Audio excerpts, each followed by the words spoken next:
नमस्कार साथियों। तो हम लोग पढ़ रहे हैं हड़प्पा सभ्यता और इसका जो अगला टॉपिक है ये है हड़प्पा सभ्यता में मूर्तिकला कैसी थी। ठीक है, अब इसका टाइम पीरियड हर किसी को पता है, 2600 ईसा पूर्व से लेके 1900 ईसा पूर्व माना जाता है। ये प्रथम नगरीय सभ्यता थी, इतना याद रख लेना है। और इसे कांस्ययुगीन सभ्यता कहते हैं क्योंकि इसमें तांबा और टीन से मिलके जो कांसा बनाया जाता था उसका प्रचुर मात्रा में उपयोग दिखा, इसीलिए हम इसे क्या बोलते हैं, कांस्ययुगीन सभ्यता भी कहते हैं। चलिए अब स्टार्ट करते हैं मूर्तिकला, जो हमारा मेन टॉपिक है। ठीक है, तो देखिए मूर्तिकला जब आप पढ़ेंगे तो दो तीन चीजें आपको याद रखनी है। पहला चीज, मूर्तिकला का विषय कैसा था।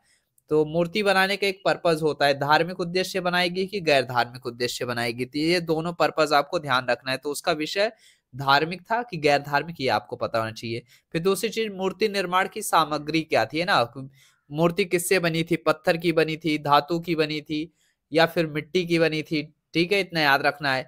और दूसरा, इसका प्रमाण कहाँ कहाँ मिलता है और इसकी विशेषता या महत्व पे ध्यान रखना है। ओके, तो चलिए स्टार्ट करते हैं। देखिए तो पहला इंपॉर्टेंट टॉपिक हो जाएगा, हड़प्पाई शहरों में पत्थर, धातु एवं मिट्टी की मूर्तियों के साक्ष्य मिलते हैं। मतलब जो हड़प्पा सभ्यता है इनके जो शहरों में आप देखते हैं, तो हड़प्पा सभ्यता के शहरों में आपको पत्थर, मिट्टी और धातु तीनों प्रकार की मूर्तियां आपको देखने को मिल जाती हैं। और हाँ, मूर्ति निर्माण की जो विधि थी उसे द्रव मोम विधि बोला गया। क्या बोला गया साथियों, द्रव मोम विधि बोला गया है। और नेक्स्ट अगर हम बात करते हैं तो जो मिट्टी की मूर्तियां कहा जाता है बहुतायत मात्रा में पाएगी। मतलब पत्थर और धातु की मूर्तियां आपको कम मिलती हैं, सबसे ज्यादा आपको मिट्टी की मूर्तियां मिलती हैं। अब इसका मतलब यानी पत्थर और धातु की मूर्तियां नहीं मिलती हैं, लेकिन कम मात्रा में मिलती हैं। सबसे ज्यादा आपको मिलती हैं मिट्टी की मूर्तियां।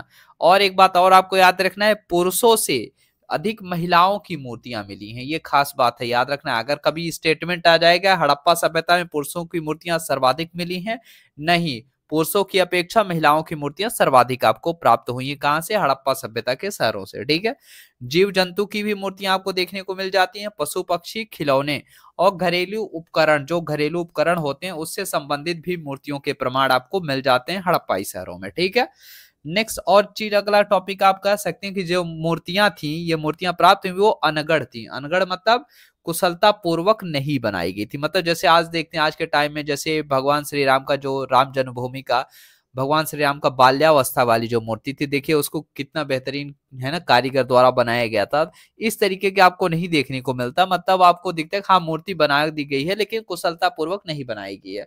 अब इसका एक उद्देश्य है ना, इसका उद्देश्य संभवतः ये कह सकते हैं कि इसका उद्देश्य जो रहा होगा मनोरंजन के पर्पज से बनाई गई होंगी या फिर धार्मिक रहा होगा। ठीक है, नेक्स्ट बोलते हैं अगर अगला टॉपिक, तो ये मूर्तियां समाज के आम लोगों के विचारों को समझने का महत्वपूर्ण माध्यम है। ठीक है, इतने याद रख लेना। तो मूर्तियों के भी माध्यम से समाज में चल रहे विचार और उस समय की परिस्थितियों का अनुमान लगाया जा सकता है। मूर्ति निर्माण की परंपरा आज भी हम देखते हैं, तो आज भी हमारे भारत में देखने को मिल जाती है। जैसे कि माता दुर्गा की आप मूर्ति देख लीजिए, तो आप देखेंगे तो माता दुर्गा की मूर्ति आप देखेंगे लगभग जब नवरात्र का टाइम आता है अक्टूबर अक्टूबर में, तो वहां देखते हैं बहुत ज्यादा मात्रा में बनाई जाती है। फिर उसके बाद आप गणेश चतुर्थी के टाइम देखते हैं गणेश जी की मूर्ति, सरस्वती पूजन के टाइम माता सरस्वती की मूर्ति, बाकी अदर नॉर्मल टाइम में तो आप देखते हैं मूर्ति आपको हर जगह देखने को मिली जाती है, चाहे भगवान शिव की हो, हनुमान जी की हो, तो ये सब मूर्तियां मिलती है। और साथ ही साथ लक्ष्मी पूजन, जब दीपावली होता है उस टाइम भी आप देखते हैं मूर्तियों की कितनी बड़ी मार्केट होती है। मतलब लोग मूर्तियां खरीद के ले जाते हैं, पूजा वगैरह करते हैं। तो ये पूरी की पूरी चीजें आप अपने सिनेरियो में फिट कर सकते हैं। ठीक है, नेक्स्ट क्या है, पत्थर की मूर्तियों के साक्ष्य मुख्यतः मोहनजोदड़ो एवं हड़प्पा से प्राप्त हुए। मतलब पत्थर की मूर्तियों की बात की जा रही है, पत्थर की मूर्तियां, है ना, आपको ज्यादातर कहां से मिलती हैं, तो मोहनजोदड़ो से और हड़प्पा से प्राप्त हुई हैं। ठीक है, तो ये स्टेटमेंट आप याद रखिएगा, मोहनजोदड़ो से सर्वाधिक मूर्तियां मिली हैं, ये बात हमेशा याद रखना है। ठीक है, तो देखिए जो आप बाकी शहर रहे हैं वहां से तो प्राप्त हुई, लेकिन मोहनजोदड़ो में आपको सर्वाधिक मूर्तियां प्राप्त हुई है।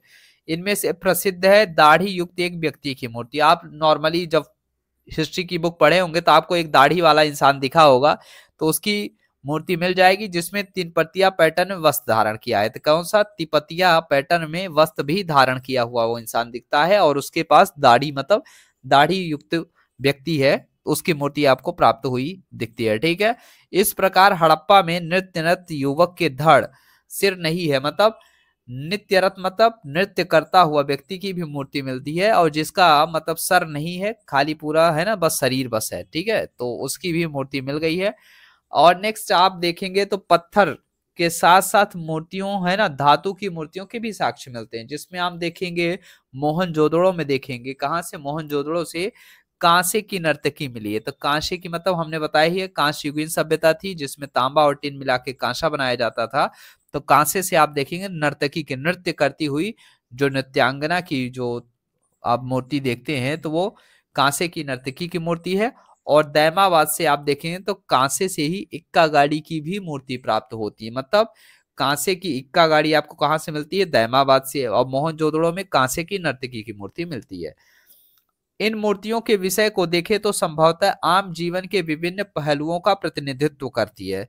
ठीक है, जैसे कि आप देखेंगे जो कांसे की नृत्यकी नर्तकी जो है, कांसे की नर्तकी है, तो इससे क्या बताता है कि मतलब नृत्य वगैरह प्रचलित था, ठीक है, उस टाइम पीरियड में भी। और साथ ही साथ जो आप इक्का गाड़ी देखते हैं कांसे की दैमाबाद से प्राप्त हुई, तो इससे आप अनुमान लगा सकते हैं कि परिवहन वगैरह के लिए इक्का गाड़ी का प्रयोग होता था। ठीक है, एक नॉर्मल सा माइंडसेट के थ्रू आप जब पढ़ेंगे चीजें तो ऑटोमेटिकली समझ में आती जाएगी, कुछ ज्यादा होता नहीं है।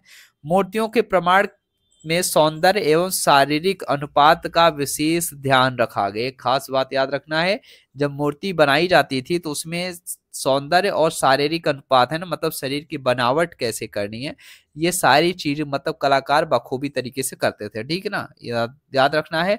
मतलब यथार्थवादी तरीके से मूर्तियों में भाव को व्यक्त किया गया। यथार्थवाद मतलब रियलिस्टिक जिसे बोलते हैं। ठीक है ना।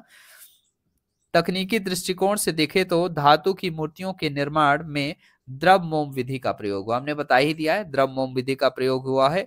यह विधि आज भी प्रचलित है भारत में, ये खास बात याद रखना है। और नेक्स्ट, अगर द्रव मोम विधि क्या होती है तो इसको आपको पता होना चाहिए। नेक्स्ट अगर हम बात करते हैं, संभवतः पत्थर एवं धातु की मूर्तियां समाज के उच्च वर्गीय दृष्टिकोण का प्रतिनिधित्व करती हैं। हाँ, ये बात याद रखना। देखिए जैसे मिट्टी की मूर्तियां आज भी देखेंगे तो एक नॉर्मल होता है, लेकिन जैसे जैसे आप हाई क्वालिटी की मूर्तियां जाते हैं तो फिर क्या होता है, जो कॉमन इंसान होता है उसके परचेजिंग से कहीं ज्यादा की हो जाती है, तो फिर वो कॉमन इंसान यूज नहीं करता। वही सेम चीज है, जो मिट्टी की मूर्तियां थी वो जन सामान्य के लिए हुआ करती थी, वहीं पत्थर एवं धातु की मूर्तियां अपर क्लास के लिए होती थी। ठीक है, बस इतना याद रख लेते हैं, उच्च वर्गीय दृष्टिकोण का प्रतिनिधित्व करती हैं।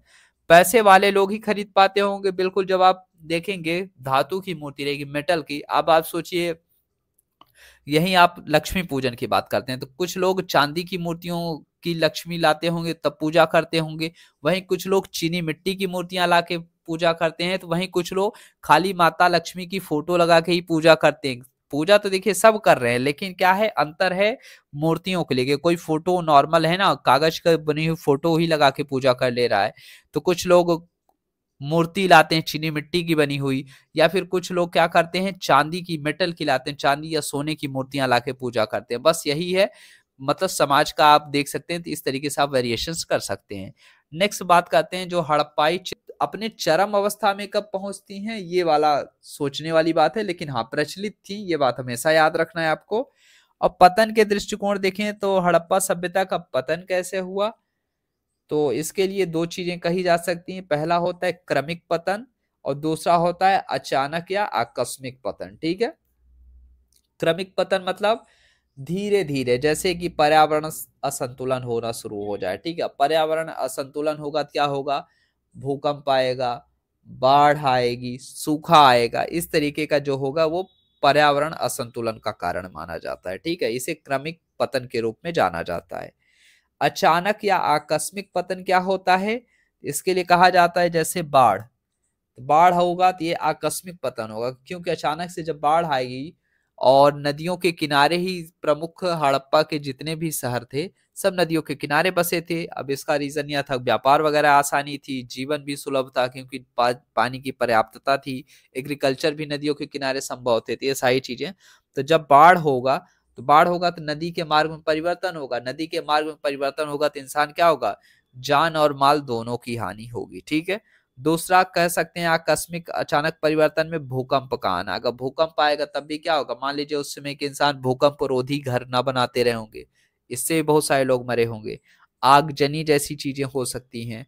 और साथ ही साथ एक चीज और कहा जाता है कि आर्यों का आक्रमण भी। ठीक है, तो एक बात और याद रखना है, पतन के साथ निरंतरता रही है और पतन के साथ निरंतरता रही है। यही वजह है कि आज भी हम देखते हैं तो वो चीजें आज भी हमारे समाज में प्रचलित देखने को मिल जाती है। जैसे एक कुबड़ वाला बैल आज भी हम देखते हैं नंदी के रूप में हम लोग पूजा करते हैं, ठीक है ना। और जो आदि योगी हैं तो वो मान लीजिए अगर भगवान शंकर की बात कर लेते हैं तो अगर भगवान शंकर उस समय अपने प्रारंभिक अवस्था में थे तो आज हम देखते हैं तो वो आज अपने है ना नेचुरल अवस्था में आ चुके हैं। तो ये सारी चीजें आप देखेंगे तो क्या हो रहा है, पतन भी हो रहा है लेकिन निरंतरता भी हो रही है। और जो आप देखते हैं कि सिंधु घाटी सभ्यता रही है वो इंडस और उसके सहयोगी नदियों के आसपास डेवलप हुई, मतलब सिंधु नदी और उसके सहयोगी नदियों के आसपास डेवलप हुई। वहीं जब उसके बाद जब हमारा वैदिक काल शुरू होता है तो वो गंगा नदी घाटी के आसपास चीजें डेवलप होना शुरू हो जाती है। मतलब ये कहा जा सकता है आर्यों का आक्रमण संभवतः एक माना जा सकता है कारण। लेकिन जब आक्रमण हुआ तो कुछ लोग इधर भी तो शिफ्ट हो रहे हैं गंगा नदी घाटी की तरफ, ठीक है। तो चीजें क्या हो रही हैं, परिवर्तित है ना, पतन तो हो रहा है लेकिन निरंतरता भी आज भी हमारे समाज में देखने को मिल जाती है।